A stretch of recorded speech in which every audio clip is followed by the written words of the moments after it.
Bonjour mes belles lumières, j'espère que vous allez bien. C'est Christine, on se retrouve pour la découverte de ce magnifique coffret que vous avez sous les yeux qui est un petit peu particulier, on l'entend bien, puisqu'il s'agit du tarot des symboles bibliques que vous allez retrouver aux éditions Grancher, qui est une marque du groupe Picto. C'est un oracle qui a été créé par Christine Benoît avec des illustrations de J.M. Miziasek, on va dire ça comme ça. Voilà, il est un petit peu particulier, vous le voyez, on va le découvrir tout de suite. Je vous ai mis une petite déco qui va bien, alors j'ai pas de Bible ancienne en tout cas, donc je vous ai mis un petit missel qui date de 1955. Il appartenait à mon enfant, n'importe quoi, à ma mère. Et c'est un missel quotidien pour enfants, c'est pour ça que j'ai parlé d'enfants. Je me suis un peu fait un sac de nœuds dans ma tête. Et je vous ai mis ici une petite, évidemment, icône du Christ, Jésus-Christ, sauveur des hommes. Comme ça, on est dans le thème biblique. Alors, on va lire tout de suite ce qu'on a au dos du coffret. Réalisé dans la tradition du tarot de Marseille, ce tarot de 78 cartes s'inspire des personnages bibliques, chacun reflétant des aspects de l'intériorité humaine, ainsi que des événements de l'Ancien Testament, à percevoir comme des synchronicités avec la vie du consultant. Ève représente ainsi la vie, Judith la force intérieure, l'arche de Noé le renouveau, la tour de Babel la confusion. Passionnée de philosophie et de symbolisme, Christine Benoît a créé ce tarot pour partir à la découverte de soi et trouver des réponses à ces questions. Celui-ci ne s'adresse pas qu'aux croyants car il fait appel à des symboles universels, à la fois psychologiques et initiatiques. Il aidera le consultant à réfléchir sur ses désirs profonds, ses sentiments et ses véritables besoins. Les tirages proposés pourront l'aider à clarifier des situations et développer son intuition. Donc vous avez 22 majeurs qui représentent les personnages féminins de la Bible et vous avez 56 mineurs pour les événements marquants de l'Ancien Testament ainsi que les animaux et la nature présents dans le récit biblique. Et puis vous avez un livre d'interprétation. Ce coffret est au prix de 29 €, comme vous pouvez le voir ici. Alors, on va regarder tout de suite l'intérieur. Je vous avoue, je ne l'ai pas du tout regardé. Enfin, si, juste comme ça pour regarder les cartes, mais je n'ai pas fait comme je fais d'habitude, aller approfondir le livre, etc. Je n'ai pas du tout fait cela. Je fais un petit peu de place. Donc, vous voyez que le coffret s'ouvre comme ceci. Alors, vous avez une décoration un petit peu spéciale qui donne un côté ancien à ce jeu, je trouve. Et vous allez le retrouver même autour des cartes. Moi qui ne suis pas très fan des cadres, bon, eh bien, pour le coup, on a un cadre. Mais on voit bien quand même l'illustration, comme vous pouvez le voir, et je pense qu'on a mis ce cadre pour qu'il y ait cet aspect, ça donne cet effet ancien. Vous voyez un petit peu ? Donc, alors, elle nous dit que c'est sur une structure tarot. On va voir si c'est bien ça parce que, effectivement, vous voyez qu'on n'est pas sur un Rider-Waite ni sur un tarot de Marseille, puisque là, on n'a pas la représentation du fou, encore du fou ni du mat. On a le discernement et l'énergie initiatrice. Donc, on a quand même une question de démarrage, puisque c'est le démarrage c'est le démarrage avec Ève, bien sûr, vous l'aurez compris. Mais 20, 21, l'accomplissement. Oui, vous voyez, les mots-clés, effectivement, sont faits par rapport au... Comment on appelle ? Par rapport au tarot. Bon, on regardera les cartes après. On va regarder déjà le livret, parce que j'ai envie de vous en parler un petit peu plus quand même, et de le découvrir avec vous surtout. Ah, je fais une petite aparté. Vous savez que vous voyez que j'ai quand même pas mal d'objets ésotériques avec moi. Bon, vous le savez, si jamais ça vous intéresse, vous savez que j'ai un code de réduction pour acquérir ces magnifiques objets. Je vous le mettrai tout sous la barre d'infos, sous la vidéo, comme d'habitude. Alors, on découvre ce livre. Oui, vous voyez, il m'a été envoyé par le service presse. Je ne vous cache rien puisque je vous l'ai dit. Merci encore aux éditions Grancher d'ailleurs de me l'avoir adressé pour que je puisse vous le présenter. Donc ici, le petit sommaire. Voilà. Vous avez évidemment les 22 majeurs, ensuite les 56 mineurs avec les catégories, puisque vous savez que normalement on a les bâtons, les épées, etc. Ici, vous avez les événements, la nature, les animaux. Et on n'en a que 3. Donc, vous voyez que ce n'est pas vraiment complètement une structure tarot. Hein. Ensuite, à la découverte de soi, donc on vous explique ce à quoi va vous servir ce tarot, puisque c'est une invitation au voyage intérieur à partir de l'arcane inspiré de la Bible. Le symbolisme de ce tarot. Alors, ce chemin de conscience s'adresse-t-il aux croyants d'une religion en particulier? Non. Donc, vous l'avez compris, on n'est pas sur de la religion ici. Aucunement, car les symboles de la Bible sont universels. Si la Bible reste le livre sacré des religions monothéistes, elle est aussi à considérer comme une réponse aux interrogations de l'homme, la création du monde, les lois universelles, les forces de la nature, etc. Le mot Dieu signifie le non manifesté. C'est la raison pour laquelle on ne peut pas le nommer, le définir. Si ce mot dérange le consultant, il peut le remplacer par l'univers, l'absolu ou tout autre terme personnel. Alors là, on vous rappelle la constitution du tarot, donc qui contient 78 cartes appelées lames ou arcanes, qui correspondent à la somme de 1 jusqu'à 12. Le nombre 12 représentant le zodiaque et ses 12 constellations. Dans ces 78 arcanes, on distingue 22 arcanes majeurs et 56 mineurs. Donc là, on parle d'abord du chemin avec les arcanes majeurs et puis les mineurs. Donc, ils viennent compléter l'interprétation des 22 majeurs. Ces lames se décomposent en 3 groupes et non pas 4, comme dans les tarots habituels. Donc, le dos de la carte avec le sceau de Salomon ou l'étoile de David, comme vous voulez. Mais comme je l'ai dit tout à l'heure, ici, sur cette chaîne, je ne fais pas de religion et vous l'avez compris, ce tarot non plus. Donc, on peut dire que c'est... Donc voilà, alors ensuite vous avez comment utiliser ce tarot, la méthode. Vous allez vous rendre compte que vous avez beaucoup d'exemples de tirage. Ici vous avez la pratique numéro 1 avec le tirage d'une seule carte, avec à chaque fois un petit exemple. La réponse à une question par la coupe.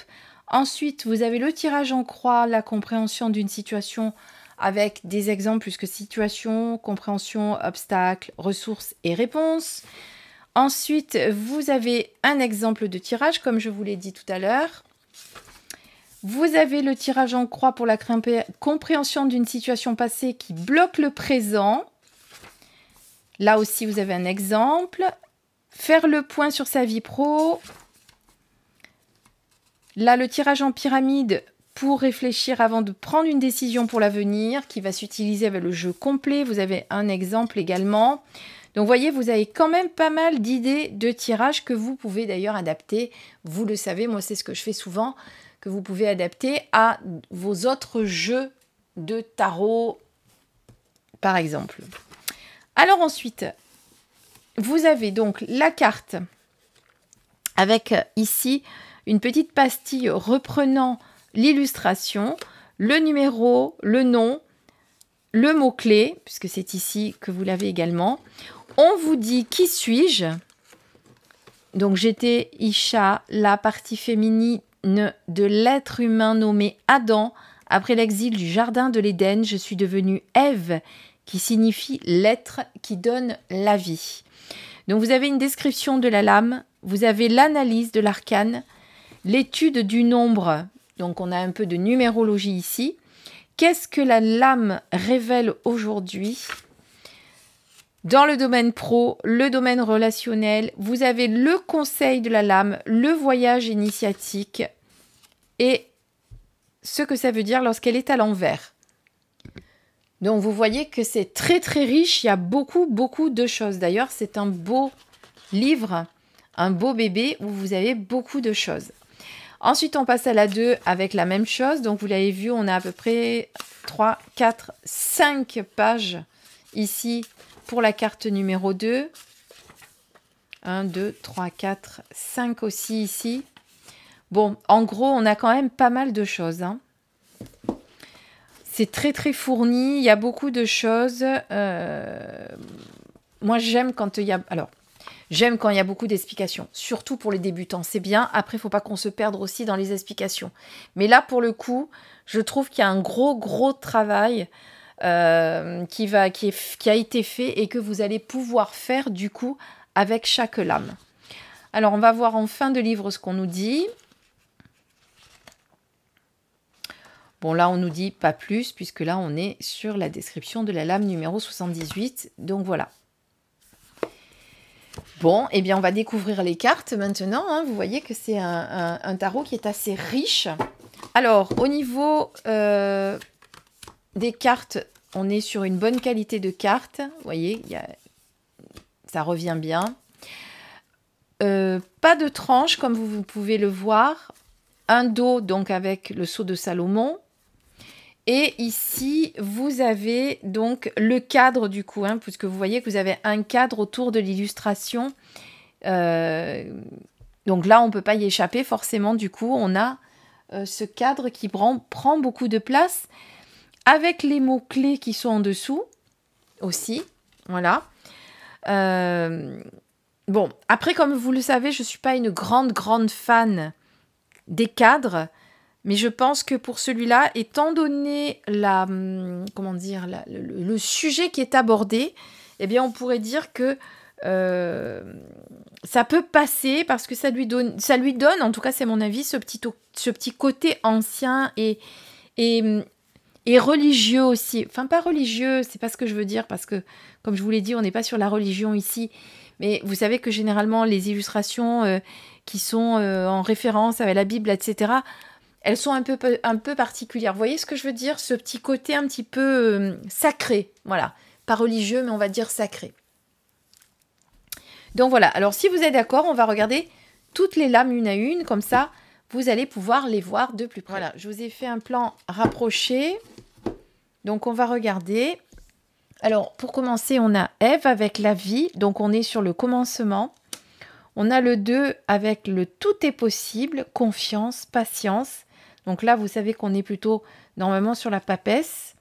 Le 3 avec intelligence et détermination et la guidance qui représente normalement l'impératrice. Le 4 avec l'empereur pour la patience, le dévouement, la constance. Le 5 avec la veuve de Sérepta pour la foi. Donc on est sur le pape. L'amour inconditionnel avec le 6. Qui est normalement les amoureux. Ruth pour la fidélité avec le 7, don de soi, humilité, qui est normalement le chariot. 8, on a le 8 pour la justice, donc on respecte ici le tarot.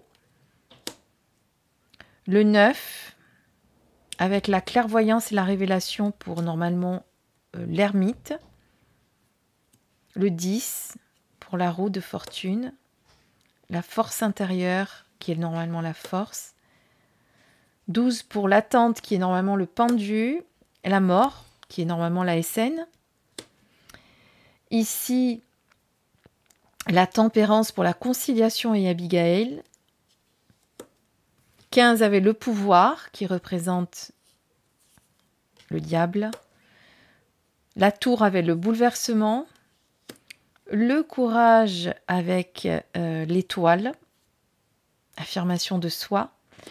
L'encouragement avec le 18 pour la lune. L'amour 19, oui pardon, je croyais que je m'étais trompée de nombre, mais non. 19 avec l'amour, 20 avec le jugement et 21 avec l'accomplissement. Donc oui, il y a effectivement... c'est pas les images du tarot, vous l'aurez compris, mais on est quand même dans la vibration, on va dire ça comme ça, du tarot. De la symbolique du tarot. Ensuite, on passe à l'ange. La création du monde. Donc là, vous voyez qu'on est sur 20, 21, 22, 23. Hein. 24, le déluge de l'arche de Noé. On n'est pas sur les 1, 2, 3, l'as, le 2, le 3. Donc, vous voyez que c'est pas tout à fait la même structure du tarot quand même. Hein. Bon, c'est bon, c'est ça, sa construction à elle. C'est pas un vrai tarot, voilà. Mais il y a effectivement une ressemblance. En tout cas, c'est un tarot revisité, on va dire ça comme ça. La tour de Babel, l'épreuve d'Abraham, la destruction de Sodomé, l'édipe d'Égypte avec l'épreuve, l'exode d'Égypte vers la terre promise, les tables de la loi, la conquête de Jéricho, Samson trahi par Dalila. Ça nous fait une petite révision d'ailleurs de la Bible. David contre Goliath, la construction du temple sous Salomon, le schisme, la destruction de Jérusalem et l'exil à Babylone, un mal pour un bien, la Torah, retour d'exil et domination perse, la domination grecque, la destruction définitive de Jérusalem, l'acacia. Alors vous avez vu qu'il y a aussi de la nature et des animaux, l'arbre de vie, le blé, le cèdre du Liban, l'encens, le figuier, le grenadier. On tirera bien sûr une carte à la fin. L'herbe amère, l'huile, le lait, pardon. Pouh là là, ça y est, je ne sais plus lire. Les lentilles, la mandragore, le miel, l'olivier, l'or, le palmier, la rose, le goût de vivre, avec le sel, la vigne, et on passe aux animaux avec l'abeille, l'agneau, sacrifice, l'aigle pour la sagesse, l'âne. Bon, tout compte fait, vous voyez, ce cadre, il n'empêche pas l'illustration d'être... Parce que des fois, les cadres, ça dénature l'illustration, mais là, ça a été fait vraiment en bonne intelligence. La caille, le cerf, le chameau, la colombe, le coq, le corbeau, mon ami le corbeau, le lion, le loup, le moustique, ah ben oui, celui-là est agressif, le poisson, normalement bientôt on va les revoir, si la chaleur arrive enfin. Pardon, j'ai dû reprendre la vidéo, j'ai eu un petit bug, donc je disais le renard, la sauterelle, le serpent et le taureau. Donc ce que l'on va faire, eh bien on va se faire un petit tirage pour voir un petit peu. On a une carte qui a sauté, on va la prendre avec la domination grecque. Donc vous voyez qu'elle se mélange très très bien, même en poker. Alors elles ont un format tarot, hein, donc elles sont pas très grosses. Voilà, regardez, en format poker, nickel. Je le fais pas tout le temps en format poker, mais je le fais surtout au début, moi, pour bien mélanger toutes les cartes. Hop. Et on va regarder ce que nous dit cette carte. Et puis on peut... Parce qu'elle a sauté quand même, donc c'est important. Donc voilà, vous voyez que là, c'est bien mélangé. On en a deux qui ont sauté du coup. On a la construction du temple de Salomon, l'impermanence et la division. Je la remets à plat parce que en la prenant, je l'ai un peu tordue, mais vous voyez que quand on la redresse, elle se remet toute seule. Je ne sais pas comment je me suis débrouillée. La 39 et la 34. Alors, la 39 et la 34. Alors la 39, bon, je ne vais pas vous faire la description de la lame parce que sinon ça serait beaucoup trop long. Donc le consultant se sent dominé par une personne qui lui dicte constamment ce qu'il doit faire. Il ne se sent pas respecté ni dans ses désirs ni dans ses choix. Il peut être confronté à de la violence verbale, insultes, critiques physiques. Il reçoit des coups. ou psychologique, il est rabaissé, humilié. La lame lui indique qu'il peut désormais se libérer de ce harcèlement en commençant par se traiter à sa juste valeur et en se comportant avec assurance. Il est important de poser ses limites et de savoir dire non sans culpabiliser. Il n'est pas honteux de demander de l'aide si le consultant n'arrive pas à se libérer seul d'une personne toxique. Réponse, oui, je peux. Alors, cette carte, quand on parle souvent d'une personne qui est sous influence et qui se laisse insulter, critiquer, qui reçoit des coups, etc. Alors, sauf évidemment si on est dans une position de faiblesse, ce qui peut être le cas hein, quand on est un enfant ou quoi. Enfin, je ne veux pas parler de choses difficiles ici, mais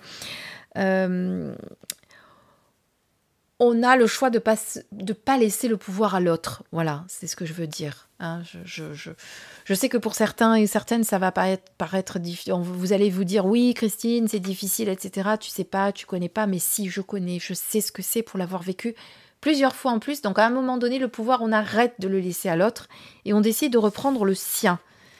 Bon, sauf, évidemment, cas exceptionnel, comme je disais, si on est une personne... affaibli par quelque chose ou qu'on est en faiblesse si on est par exemple un enfant ou quoi que ce soit. La construction du temple sous Salomon, c'est une petite aparté parce que c'est vrai que quand on est sous la domination de quelqu'un, on a tendance à se laisser faire et à un moment donné, il faut vraiment qu'on reprenne son pouvoir. Voilà, j'ai vraiment envie de faire passer ce message-là en même temps. Alors à l'endroit, ça veut dire le consultant cherche à construire sa vie, mais il veut en garder le contrôle. La résistance du consultant au changement provient de son mental qui refuse toute modification qui ne convient pas à ses attentes. Il voit alors le changement comme une destruction, une perte et non un gain ou une opportunité. Cette lame révèle qu'il doit prendre conscience de son ignorance sur l'impermanence des choses. Rien ne demeure, tout évolue, rien ne dure sous la même forme. C'est parce que les choses changent que le consultant peut à son tour évoluer. Réponse non, trop d'attachement. Alors je pense qu'il doit y avoir un tirage avec des réponses oui ou non. Parce que vous avez vu tout à l'heure, je vous ai dit non ou je ne sais plus ce que je vous ai dit. Par exemple là, il y a marqué oui, une page blanche est à écrire. Donc vous voyez, il y a beaucoup. Je pense que c'est peut-être pour le tirage à une carte, comme j'ai vu tout à l'heure. Je reviens au début. Le tirage à une question à la coupe, c'est ça. Il s'agit de mélanger les lames de 56 arcanes mineurs et de couper le jeu en regardant la coupe. J'obtiens une réponse précise à une question, à une préoccupation. Exemple, mon projet professionnel, mon avancement a-t-il des chances d'aboutir ? Si j'ai tiré la carte 25, la tour de Babel, la confusion, la réponse est pour l'instant négative. Donc, on va voir la 25. Voilà, je tombe en plein dessus. Donc, vous voyez que là, on vous dit en réponse, c'est non, risque d'effondrement. Donc, voilà. Donc, vous pouvez effectivement faire ce genre de tirage. Maintenant, quand je m'amuse à faire des tirages oui-non, comme ça peut m'arriver, eh bien, on fera un test avec celui-ci pour voir si ça fonctionne bien pour vous. Vous l'aurez compris, on ne prend que les mineurs, pas les majeurs. Voilà. Donc, un très, très beau jeu que vous allez pouvoir utiliser. Je trouve que le livre est très, très riche d'enseignements, de travail sur soi surtout. Je ferai quelques tirages et je vous dirai exactement ce que j'en pense par la suite. Voilà. En attendant, je vous souhaite une douce et une belle soirée ou journée quand vous regarderez cette vidéo. Et je vous embrasse très fort. Prenez soin de vous. Plein de bisous.